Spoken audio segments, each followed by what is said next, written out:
तो बीएमसी और ठाणे में जीत के बाद उद्धव ठाकरे आत्मविश्वास से भरपूर नजर आए। उद्धव ने कहा कि हमने फिर कर दिखाया। उद्धव ठाकरे ने शिवसेना प्रमुख और शिवसैनिकों को इस जीत का श्रेय दिया। शिवसेना की जीत के बाद उद्धव ठाकरे ने हमारे सहयोगी विलास आठवले से बातचीत भी की। मेरे साथ उद्धव ठाकरे है। उद्धव ठाकरे वो व्यक्ति है जो प्रचार के दिनों में यानी 45 दिनों में कांग्रेस एनसीपी के नेताओं के जुबान पर, राज ठाकरे के जुबान पर एक विरोधी नाम था। पहले दिन से मैं यही कहता आ रहा हूं कि ऐसा मौका फिर से नहीं मिलेगा, दोबारा नहीं मिलेगा। बड़े मुश्किल से और एक दूसरे की आलोचना करने के बावजूद कांग्रेस और एनसीपी इकट्ठा आई थी मुंबई के लिए, मुंबई जीतने के लिए, और ऐसा मौका कई सालों के बाद हमें मिला था और इसीलिए ये विजय हमारे लिए बहुत महत्वपूर्ण था और है भी। और फिर से मैं कहता हूं, इसको मैंने चुनौती के रूप में नहीं माना, एक अपॉर्चुनिटी के रूप में मैंने देखा। जी बिल्कुल। क्या कहेंगे, कैसे जीत मिली है? क्या आरपीआई आपके साथ है?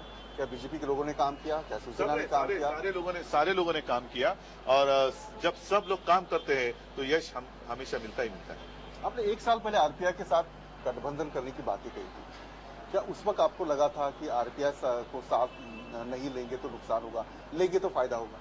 हमने कभी नुकसान या फायदे की बात नहीं सोची। पिछले कई सालों से बाला साहब का एक सपना रहा है कि शिवशक्ति और भीमशक्ति एक साथ आए और शुरुआत तो अच्छी हुई है, कामयाबी मिली है, शुरुआत अच्छी हुई है।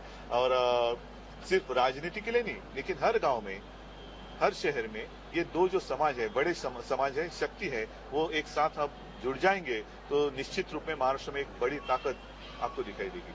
आपने करुण दाखवला ये जो ऐड किया था, लोगों को पसंद आया था, लेकिन कुछ पॉलिटिकल पार्टियों ने उस ऐड का मजाक बनाया था। कांग्रेस रहे, एनसीपी रहे या फिर राज ठाकरे की एमएनएस रहे। क्या आपको उस वक्त लगा कि ऐड लगाया वो अच्छा था या नहीं लगाते? नहीं, लगाया वो अच्छा था और बहुत सारे काम और भी मेरे बाकी रहे जो लोगों के सामने मैं नहीं ला सका। तो ऐसे भी बहुत सारे काम बाकी रहे और लोगों ने तो उसकी प्रशंसा ही की ना। आज का जो वो करुण दाखोले का रिजल्ट है और लोग अब हवा में बातें सुनना पसंद नहीं करते। सिर्फ दूसरा कोई नालायक है मतलब मैं लायक हूं, ऐसे नहीं लोग मानते। आजकल लोगों को काम चाहिए और पूरे देश में एक वातावरण था भ्रष्टाचार का। इस वातावरण में शिवसेना ने सिर्फ एक ही पार्टी ऐसी की जिसने काम करके दिखाया और एक गर्व के साथ कहा कि हाँ मैंने कर दिखाया। बाला साहब ठाकरे ने कल ही स्टेटमेंट किया है कि राज और उद्धव अगर एक आते हैं तो महाराष्ट्र का भला होगा। पहले तो एक ही थे, महाराष्ट्र का भला होगा, ऐसा एक आप कभी, मैं बाला साहब की मुलाकात आपसे भी करा दूंगा, आप बात कर लो उनसे। तो ऐसा उन्होंने नहीं कहा था। नहीं, जो भी कहा है वो कहा है, लेकिन उसका अर्थ आप कैसे निकालते हैं उसके ऊपर है। उद्धव जी मैंने खैर आज तो हम भाजपा और आरपीआई के साथ भी जीत गए ना। मैंने आपसे पॉलिटिकल बात की। मेरे दो आखिरी सवाल है मुंबई के लिए।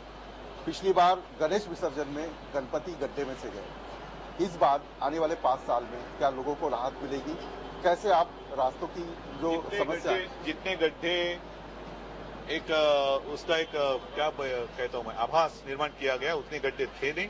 और उसके बाद तुरंत जब बारिश रुक गई तो हम गड्ढे साफ कर देते हैं। आने वाले 2-3 साल में ज्यादा से ज्यादा सड़कें जो मुंबई महापालिका के हाथ में है वो अच्छा हम तो करेंगे। लेकिन ऐसे चित्र नहीं था कि सब गणपति गणेश जी गड्ढों में से ही गए, ये गलत बात थी, ऐसे नहीं हुआ था। मेरा आखिरी सवाल है उद्धव जी, आने वाले 5 साल आपके लिए और ज्यादा कठिन और सारे, इसलिए तो मैंने करुण दाखोले कैंपेन मुझे करने की आवश्यकता पड़ी, क्योंकि जो काम हुआ है उसकी तरफ विरोधियों का ध्यान नहीं था। आने वाले 5 सालों में आपके क्या 3 पॉइंट होंगे जो मुंबई के लिए? मेरा वचननामा सबके सामने है और मैं उसके ऊपर काम करूंगा। रास्ते, पानी के बारे में क्या रहे? सब जितने सारे हैं वो मेरे वचननामा में मैंने रखे। जी बिल्कुल, बहुत बहुत शुक्रिया। ये तो उद्धव ठाकरे। जीत का मजा कुछ और ही होता है और ऐसी जीत जो सारे विरोधी उद्धव ठाकरे के ऊपर बरस रहे थे, तब उद्धव ठाकरे शांति से उनको जवाब दे रहे थे। और ये जवाब क्या था आपने देख लिया कि मुंबई मनपा के ऊपर शिवसेना, बीजेपी और आरपीआई का झंडा लग गया। कैमरा मैन विजय विबल के साथ विलास आठवले की रिपोर्ट।